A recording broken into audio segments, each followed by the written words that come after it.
This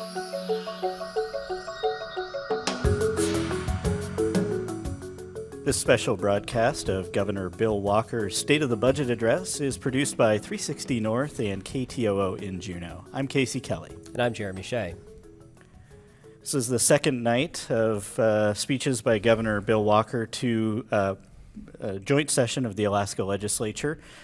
Democratic Senator Lyman Hoffman of Bethel, the only Democrat in the Alaska Senate majority, and Representative Tammy Wilson, a Republican from North Pole, are expected to escort the governor into the House chambers shortly. And it looks like he's just making his way in. The House members have stood up and the senators have stood up. And there he is, making his way in. Last night's State of the State address, Governor Walker named some policy specifics, including an unambiguous commitment to get a natural gas pipeline built to Tidewater, and promising to sign a sexual abuse education bill known as Aaron's Law. But Governor Walker did get some flack for being heavy on generalities last night. Legislators are hoping to hear more specifics tonight, especially given the state's multi-billion-dollar budget shortfalls. And Governor Walker is shaking hands with members of both the House and Senate and Lieutenant Governor Byron Mlott, and he'll be stepping up to the podium here shortly.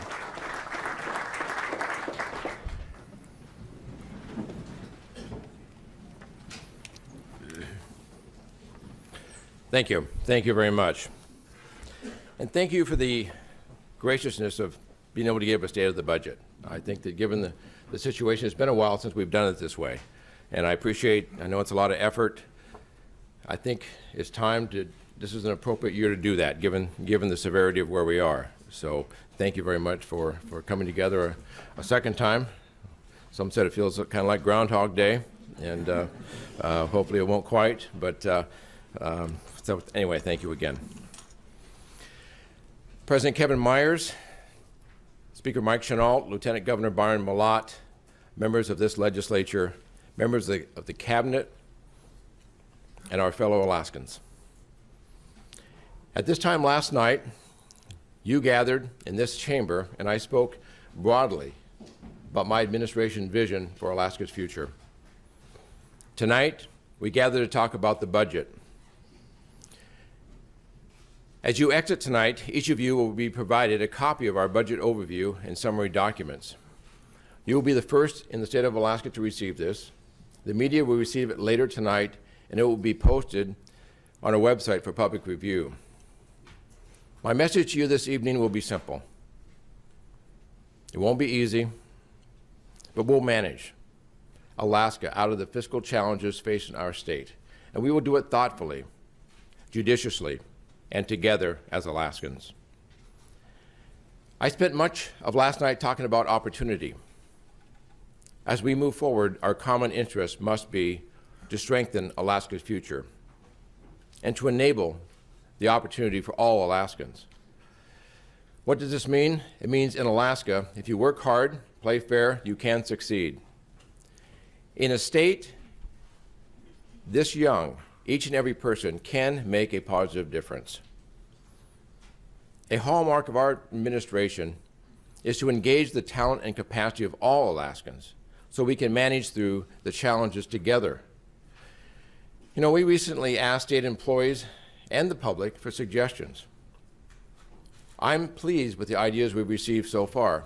Some are practical, kind of simple, can be implemented immediately, like making sure the lights are off in the state buildings after hours, using more video and audio meetings rather to avoid travel costs. Good ideas continue to pour in, and I'm humbled by the dedication of the many who have shown to improve our future. The role of government is to provide the environment for Alaskans to feel secure, to provide the education necessary to pursue a livelihood, the freedom to raise a family, and the opportunities so our children and grandchildren can have an even more and greater opportunities. Government shouldn't be in the business of taking care of every last detail, but we must provide the necessary services. As you know, about 90% of the state's general fund comes from oil revenue.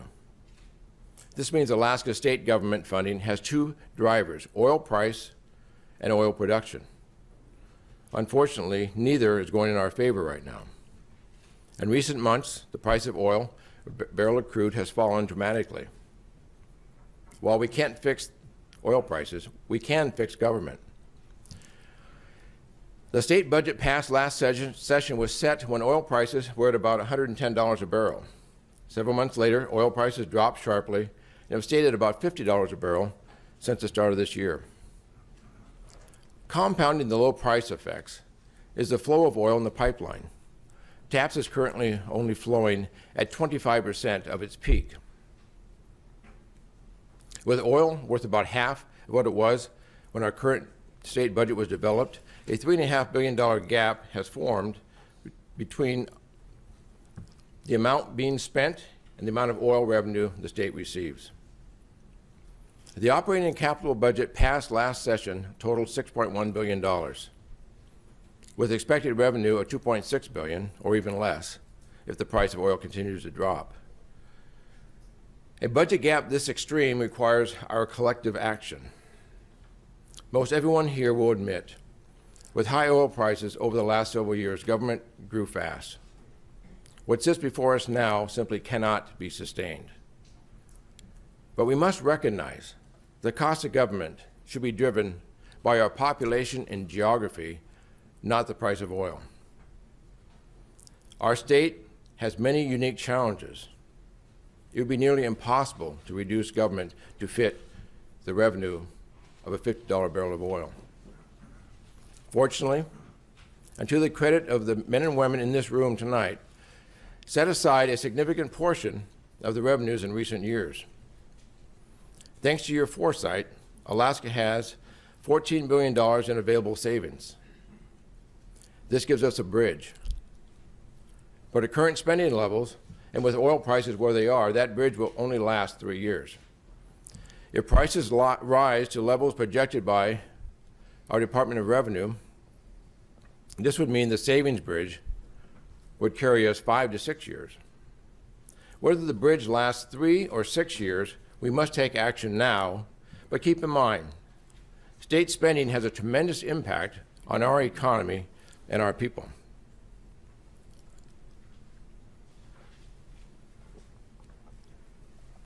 There is some consolation.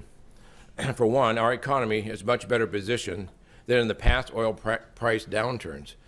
Compared to the 1980s, our economy has 50% more jobs than it did then. Industries like tourism, fisheries, air cargo, and mining have expanded greatly, and they actually benefit from low fuel prices. Native corporations and healthcare sector also provide a wide range of stable jobs throughout the state. Recognize our challenge, we must now work together to take action prudently and in a manner that keeps Alaska's overall economy stable. There are short-term actions as well as long-term strategies to get Alaska on a stable fiscal plan. Let's start with the short term. The fiscal year 2016 budget recommendation starts first with cutting back on spending. Last month, I issued an administrative order to stop all discretionary spending on 6 mega projects. This gives us the opportunity to evaluate each project to decide whether continuing with them is in the best long-term interest of the state. I asked all of our commissioners to submit scenarios of what their departments would look like if they were reduced by 5 to 8%. I have analyzed these responses and now forwarding a 2016 general fund budget that reduces non-formula agency spending by 6.5% from fiscal year 2015 and 5.4% below the work-in-progress budget. In my own office, I'm taking a base operating reduction of 11%. That means I will have fewer staff members than the previous administrations. Every agency is faced with difficult task of reduction, which mean formula programs are affected as well. Education is among my highest priorities. Teachers, your job is difficult, and these challenging times introduce uncertainty. I know you want to know how we value your service. In this fiscal environment, however, I'm asking the Department of Education to also make some reductions, though at a proportionally smaller level. In my endorsed budget, the K-12 formula funding remains intact, but I've eliminated the one-time funding added last year. This equates to a 2.5% funding reduction. In a time of limited cash flow, it's increasingly difficult to forward fund programs and lock up revenues for a year. This budget continues the forward funding of education, although at a 90% of the current level. Let's be clear, this is not a 10% cut in education funding. It is just reducing how much is pre-funded. The legislature will receive studies on the K-12 formula this summer. I look forward to working with you on final fiscal year 2017 funding next session. Budget reductions overall are difficult, and I'm aware that cuts in education are especially difficult, and they hurt most in our smallest communities. There are also the retirement system penalties, which hurt the smallest of school districts most. My administration is committed to finding solutions to these other unique issues facing our schools, and we look forward to working closely with the education community. Municipal revenue sharing is another program that is important, but difficult in these fiscally challenging times. In our budget for fiscal year 2016, municipalities will receive $57 million in revenue sharing. That's $3 million less than last year. Smaller communities in Alaska rely more on revenue sharing than larger communities. I'm also committed to helping the Alaska Municipal League hold smaller communities harmless of retirement system penalties. For smaller employers, I want to help address the 2008 retirement payment floor.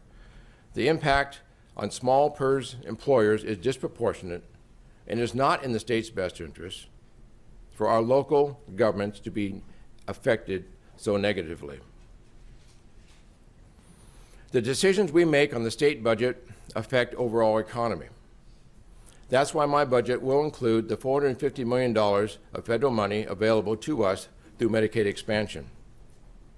It is 100% federally funded until December of 2016, then steps down over 4 years to 90%.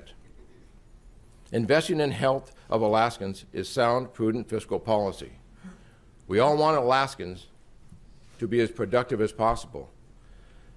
But if people can't work, they can't hunt, they can't fish, unless they're healthy. Medicaid expansion is good for Alaskans and good for Alaska. Medicaid expansion is also our state's plan toward Medicaid reform. Partnership will be a key component of this reform. We have the opportunity to work with our tribal partners in health care as well as child welfare matters. These state and tribal partnerships will also provide enhanced federal match opportunities.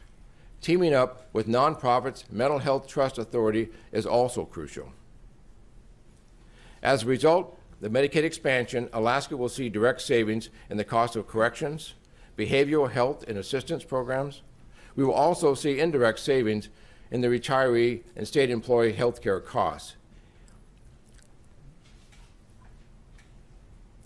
In December, I submitted a completely stripped-down capital budget. In the amended version, a few key priorities will be added back. These include some projects that are under construction but not finished, limited critical maintenance, and small programs that have demonstrated return on investment, such as weatherization and energy monitoring. Another example is the $500,000 set aside for work on our Arctic policy. The United States will chair Arctic Policy Council, and because Alaska is the only state, so we must take a leading policy role. Craig Fleener and I look forward to working with your Arctic Policy Council Commission and the University of Alaska Fairbanks Center for Arctic Policy to determine the best use of the investment to position Alaska's interests at the top of the Arctic Council agenda. The capital budget is $150 million, including offsetting reappropriations. With deep agency reductions and a minimal capital budget, my administration's fiscal year 2016 endorsed budget reduces general fund spending by $550 million, which is 9% below the previous year. This is after covering the required $700 million oil tax credit payments, as well as the $260 million in retirement costs. Some have previously recommended we issue pension obligation bonds that cover the $262 million in retirement costs. Borrowing against the future doesn't help our state's credit rating. Doing so would effectively push the bill forward. I said I wouldn't pass the buck to the future generations, and I won't. It will mean we have to pay and suffer a bit now, but this decision will mean we won't burden our children and grandchildren with a debt.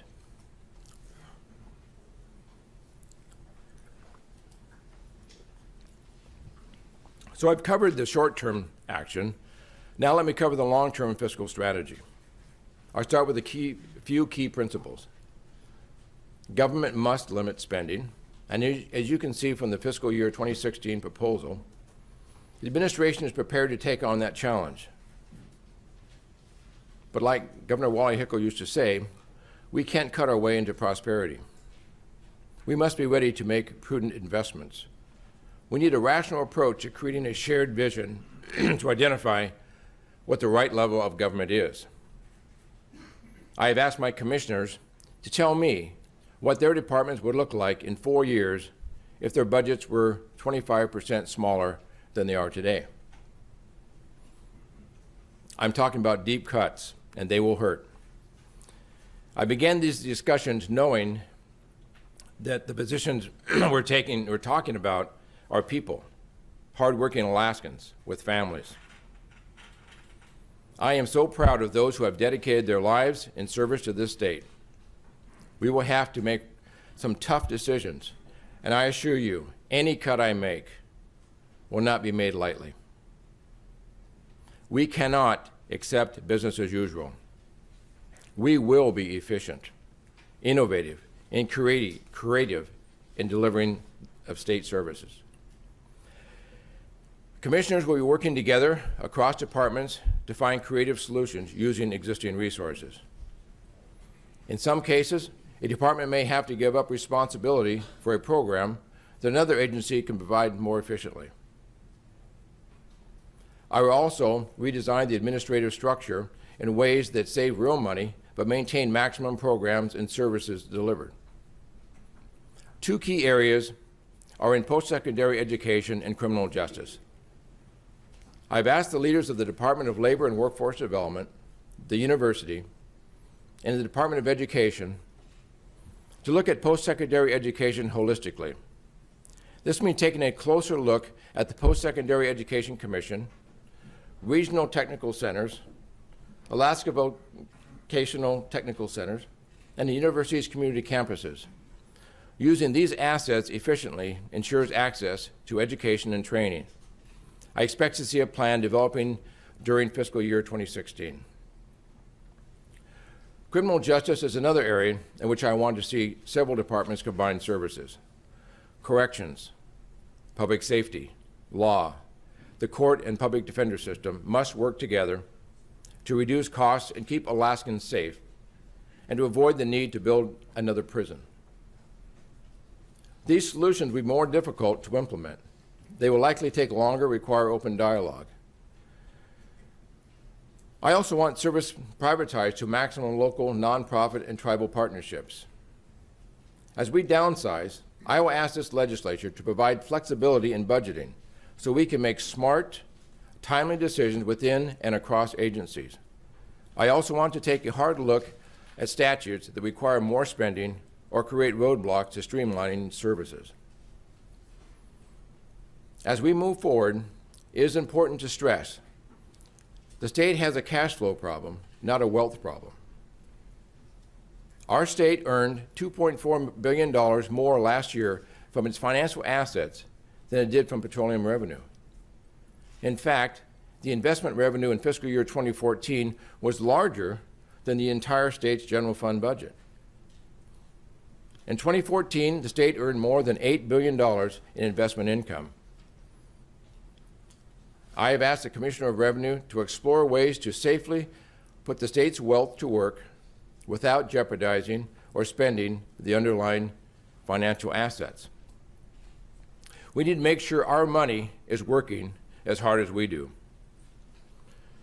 Today, Alaska is oil dependent.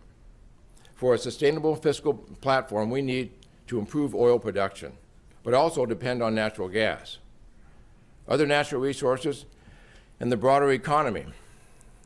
Ideally, Alaska could see revenue from natural gas starting in 2023. This is my highest long-term priority strategy for both affordable, clean, in-state energy, as well as a significant driver of state revenues. If our oil price projections hold true and we stay disciplined on our spending, I am confident we will be able to successfully chart these waters with savings, expand oil production, and prudent use of our existing fiscal assets. But if prices stay low, next legislative session, we will need to discuss more traditional revenue options. You know, I like to think of myself as a carpenter with a law degree, and in my toolbox are dozens of tools. Few building projects require them all. As governor, I've left many of the tools the state has for balancing the budget and generating revenue in the toolbox for another day if needed.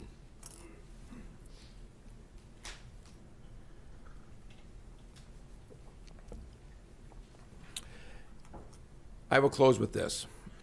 It is clear we are, as a state, must reduce our spending, but keep in mind doing so will affect Alaska's contractors and associated workforces. To offset this, I will look to ways for private sector activity to pick up the slack as government works to reduce spending. I want dozens of new independent oil companies on the North Slope.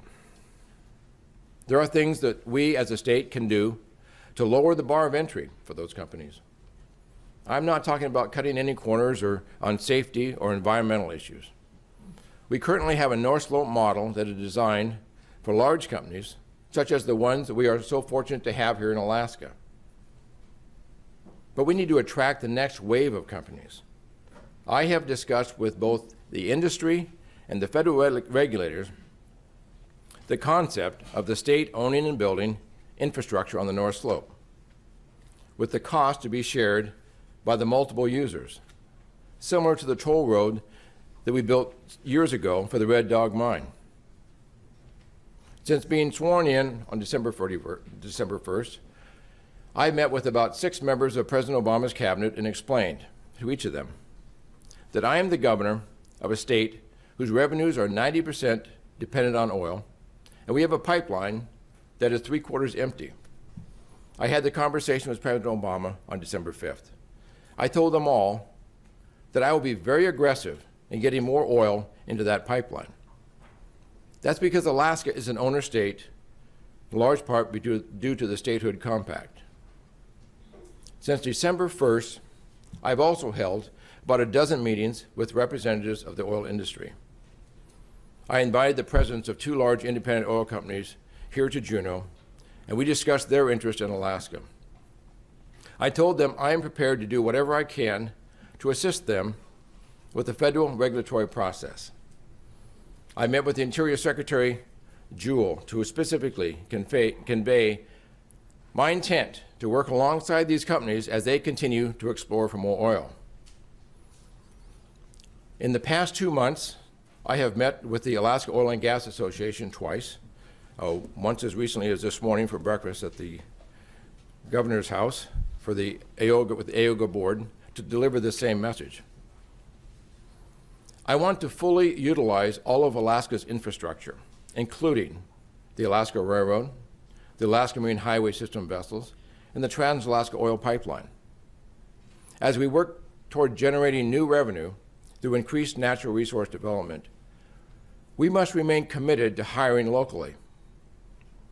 When a company asks Alaska for credits for future projects, I will make sure there is a provision for local hire incentives in that contract. I am confident there are a number of ways to stimulate Alaska's economy through the private sector's investment in our state in such a way that Alaska's economy does not suffer from reduced state budgets. Finally, what all of this shows is just how much a high priority the large volume gas line is to Alaska's fiscal future. I will assess every avenue to expedite the building of this all-important project. Just as construction of the Trans-Alaska Oil Pipeline created 70,000 jobs, building a large volume gas line will also mean more opportunity for Alaskan families. A gas line will also create more revenue for the state, low-cost energy, clean-burning fuel. When we unlock the trillions of dollars of resources in our state, we will have a very different economy in Alaska. We will be well on our way to fiscal stability. Right now, we have to fix our short-term problem, but we must stay focused on our long-term opportunities. Norway did, and has a permanent fund of nearly $900 billion. Their long-term goal is to reach $3 trillion. We need to work on Alaska's long game. Alaska Statehood Compact mandates that we cannot sell the resources in the ground. We can only lease the rights to those resources, and that's what we do. And that's what makes us an owner state. We are the only state in the union with that opportunity. In order to build ourselves out of this fiscal situation, it is time we finally start acting like the owners that we are. Let's recap. First, I said, this effort on downsizing starts with me. I told my commissioners I would make the governor's office take twice the amount of budget cuts I'm asking of them. I followed through and trimmed 11%. There's still some work to be done, but today the governor's staff is already the smallest it's been in 15 years. My administration can and will do more with less. I encourage you to do the same. I've stopped the discretionary spending on mega projects, taken steps to reduce municipal revenue sharing, and asked my commissioners to develop plans for cutting their department budgets by 5 to 8% in the short term, and up to 25% in the long. This will be difficult, but ultimately help set us on a sustainable path. And these are just a few examples. The documents you will receive tonight outline my approach to the budget in much greater detail. Members of the legislature, I again thank you for graciously making the time for tonight's State of the Budget. I have great respect for this honorable institution and the legislative process. I also hold in the highest regard the separation of powers inherent in our Constitution. You are the appropriators. Therefore, I will lead by example, but I need your cooperation and your commitment that you will roll up your sleeves and help me navigate our state through these rough waters. My administration stands ready to assist this legislature in creating a budget over the next 87 days that I can sign with pride, knowing that this legislative body rose to the challenge and made the hard choices necessary to put our state back on path to prosperity. I look forward to working with you at this critical time in the history of our great state. Let us seize the opportunity this challenge provides to improve the lives of Alaskans today, tomorrow, and for the next 100 years. May God bless you, and may God bless the state of Alaska. Thank you.